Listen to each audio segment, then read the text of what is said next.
Today is World Cancer Day. I've been thinking a lot about this. I didn't think cancer deserved a day, but then I realised it's not actually about the horrible disease. It's about the people that are facing it, the people who fought it, and those who sadly were taken by it. Like everyone, I know many people that have been affected by cancer. Having witnessed the devastation cancer can bring to a family from a very young age, it has become all too familiar to me. I've always felt helpless whenever I think about it. I'm not a doctor, what can I do for someone who has cancer? Until now. For 9 months I've been fundraising for Children with Cancer UK, a charity that is dedicated to fight against childhood cancer. Ultimately in April I will run the London Marathon for them, and by then I will have raised over £5,000 for this amazing charity.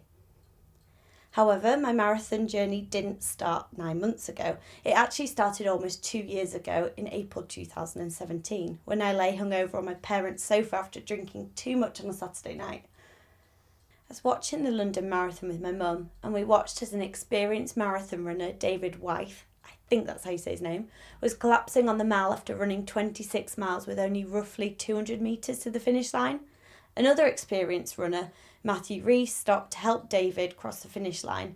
It was like watching a film. My mum and I were both in tears. It was so emotional and powerful.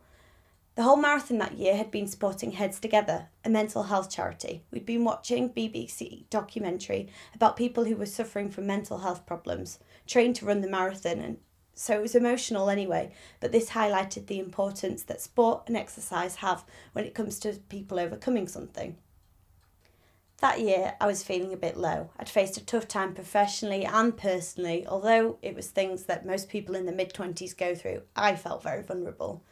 I was inspired by the documentary and the footage I was seeing, and I turned to my mum and I said, "I'll do the marathon one year."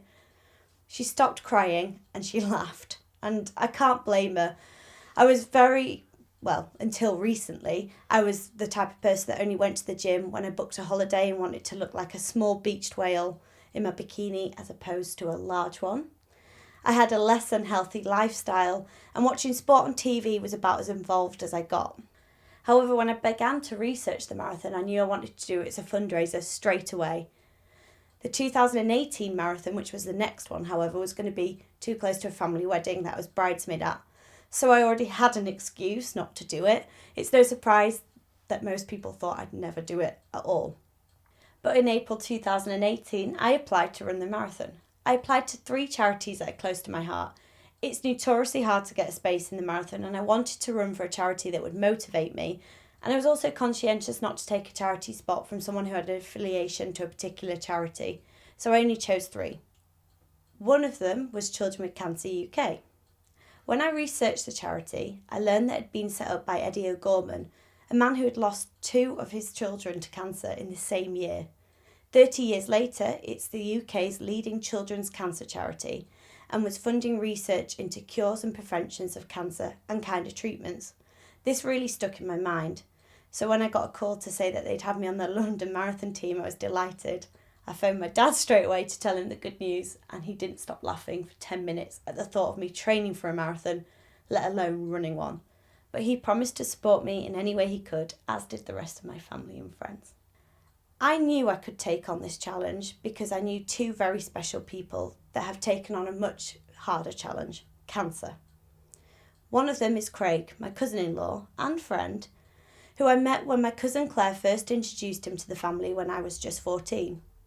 When Craig was 14, he'd already faced cancer. Craig is now in his mid-30s, but not long after I met him, I witnessed him face and beat cancer for the 3rd time in his life. He inspires me every day because the cancer has caused complications throughout his life since, but he always handles any ordeal with dignity and a good sense of humour. Craig always thinks of others no matter what he's going through, and he shares his story in the hope that it will help other cancer patients. Patients like my 5-year-old cousin Elsa, who's undergoing cancer treatment for the 2nd time in her life. When I applied for the spot for the marathon with Children with Cancer UK, Elsa was in remission.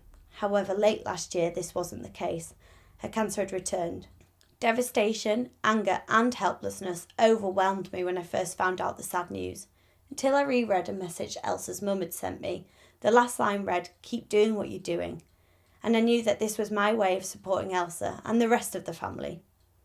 The updates we've had on Elsa have inspired me. She's always been a strong character like most of my family, but this really proves what a real superstar she is. She is so brave, and it's not just Elsa, it's her parents, her grandparents, siblings, aunties, uncles, everyone around her has had so much courage and bravery that it drives me through each training session. I'm now well on my way to running my first half marathon this weekend, as my training plan dictates. And all I have to do after that is get my body ready to double that mileage and be able to run the 26.2 miles in April. I even stopped drinking alcohol at the end of January and plan not to have an alcoholic drink until I've crossed that finishing line. I want to make sure I do this challenge justice and get through it in the healthiest way. With the longest runs taking place on a Sunday, I need to be fresh and hangover free as well. It's hard fitting training in with work and social life, and I'm not even at my peak mileage in training yet, but I'm determined to do this, especially with how generous everyone has been in supporting me with sponsorship and charity events.